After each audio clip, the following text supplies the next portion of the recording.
ધામ યાત્રા વિશે કે જેમાં યાત્રાળુઓ માટે શ્રદ્ધાળુઓ માટે એક મહત્વપૂર્ણ સમાચાર આપને દર્શાવી દઈએ। આજથી ચારધામ યાત્રાનો પ્રારંભ થયો છે। સવારે 7 વાગ્યે કેદારનાથના કપાટ ખુલ્યા। કેદારનાથ ધામ પર હેલિકોપ્ટરથી કરવામાં આવી પુષ્પ વર્ષા। સીએમ પુષ્કર ધામીએ દર્શન કર્યા। 0 ડિગ્રી તાપમાન વચ્ચે હજારો દર્શનાર્થીઓ અહીં ઉમટી પડ્યા છે। ગંગોત્રી, યમુનોત્રી અને કેદારનાથના કપાટ એક સાથે ખુલ્યા। બદ્રીનાથ મંદિરમાં 12 મેથી શરૂ થશે દર્શન।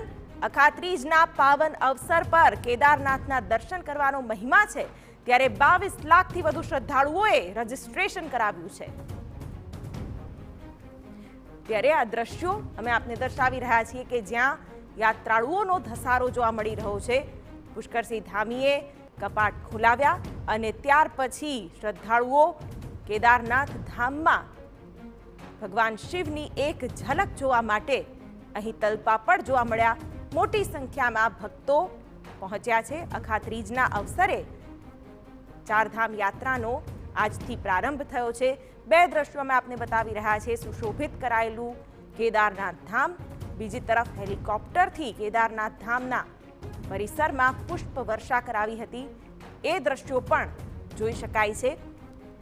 કેદારનાથના દ્વાર ખુલતાની સાથે જ શિવ ભક્તોમાં એક અનેરો ઉત્સાહ હોય છે, અનેરો ઉમંગ હોય છે અને આ દિવસે દર્શન કરવાનો પણ મહિમા રહેલો છે, જે આ દ્રશ્યોમાં જોઈ શકાય છે।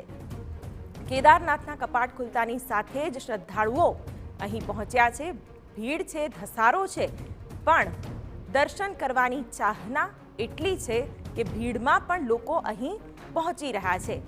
ખાસ વ્યવસ્થા પણ કરવામાં આવતી હોય છે પ્રશાસન દ્વારા, કારણ કે આજના દિવસે મોટી સંખ્યામાં ભક્તો અહીં આવતા હોય છે અને આ વખતના દ્રશ્યો કંઈક અલગ જ કહી જાય છે, કારણ કે દૂર દૂર સુધી ભક્તોનો ધસારો જોવા મળી રહ્યો છે। બીજી તરફ હેલિકોપ્ટર થકી પુષ્પ વર્ષા કરવામાં આવી રહી છે। ઉત્તરાખંડ સ્થિત કેદારનાથ ધામ કે જ્યાં દેશ વિદેશથી શ્રદ્ધાળુઓ દર્શનાર્થે પહોંચતા હોય છે, ઠંડીનું પ્રમાણ પણ વધુ હોય છે, છતાં પણ લોકો અહીં ઠૂંઠવાતા પણ કેદારનાથ ધામમાં દર્શન કરવા પહોંચે છે। કેદારનાથના દર્શન કરી ખાસ ભક્તો ધન્યતા અનુભવી રહ્યા છે। આ દ્રશ્યો જોઈ શકાય છે કે જ્યાં કેદારનાથ ધામને પુષ્પોથી સુશોભિત કરવામાં આવ્યું છે અને અહીંના દ્રશ્યો જ કંઈક અલગ દેખાઈ રહ્યા છે। કેદારનાથ ધામના કપાટ ઠંડીના કારણે બંધ કરવામાં આવે છે અને ત્યાર પછી આજના દિવસે આ કપાટ ખોલવામાં આવે છે અને શ્રદ્ધાળુઓનો ધસારો પણ અહીં જોઈ શકાય છે।